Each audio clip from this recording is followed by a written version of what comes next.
There have been at least 2 instances, I think, or 1 instance of an individual who posted something that I consider outrageous and totally inappropriate and unacceptable. And that individual has been referred to our inspection division, which is the arm, our sort of internal affairs investigatory arm that does the disciplinary process. Okay. Investigated? How about being fired on the spot?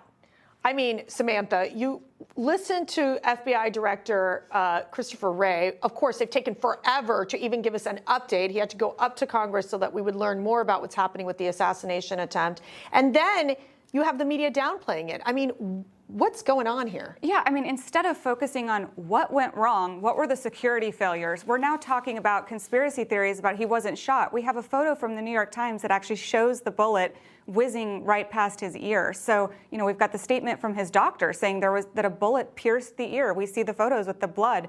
So rather than focusing on what we're going to do differently and what exactly the security failures are, which they still won't tell us, they're instead spreading what I consider to be conspiracy theories. I would also say, with regard to the FBI employee, look, this is exactly why people don't trust the FBI. It's an organization that has so much cultural rot in its ranks. It's supposed to be nonpartisan, and we've got yet another example of someone working at this agency that has a serious anti-Trump bias. So, you know, this is exactly why people don't trust this institution, and Director Wray, I think, should spend more time focusing on eliminating those folks from his ranks so that he can have some trust restored to his organization. Let me ask you, Matthew, because we saw earlier this week the Secret Service Director Kimberly Cheadle resign after what was a brutal congressional hearing. You know, it sounds like Christopher Wray, the FBI director, he survived his, but there's still so many pending questions about the lack of security, the failure from the Secret Service and the FBI to protect the President of the United States. Yeah, let's look at what's been going on recently on the security failures front. Like the Secret Service admitted yesterday that 2 days ago, they let Palestinian activists into the Watergate hotel where Netanyahu was staying, where they sprayed maggots all over the place. It's been a security failure for the Secret Service, I think, as bad as since when John Hinckley Jr. narrowly missed assassinating Ronald Reagan. But remember that during Christopher Wray's testimony that I was supposed to go to physically to cover, there were literal pro-Hamas demonstrators who basically shut down the streets of D.C., making it basically inaccessible for reporters to cover this, which is one of the reasons I think it flew under the radar. One thing that's interesting, though, is much like the Hamas-run Gaza Health Ministry, these Palestinian activists drastically overstated the number of people who were going to be there. They said 10 to 20,000 people, and yes, they were very violent, very desecratory, very pro-Hamas. Nowhere near that showed up, and yet they still shut D.C. down for the most part. The left has been talking about lowering the temperature since the attempt on Trump's life, but here's Morning Joe talking about Trump just 12 days after the assassination attempt.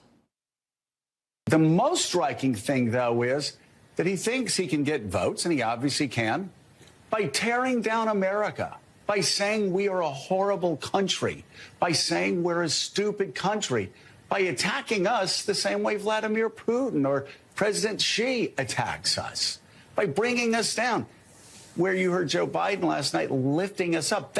This campaign should be about that, about the greatness of America. Kelly, your thoughts? Joe Scarborough's lost it. Everything you need to know about his show was the fact that they could not come on air the morning after President Trump's assassination attempt because the executives at MSNBC were too concerned that one of their contributors might say something off-color or off-putting. So the media has gone mad. The media is so upset that Trump didn't get killed, and he has got that wonderful photo that he went to the convention and said, you know, I took a bullet for democracy. They hated that line. They want to do everything to make this look like it wasn't what we actually saw live on television, and we all saw this live on television. Jason, is the media downplaying the assassination attempt of Donald Trump?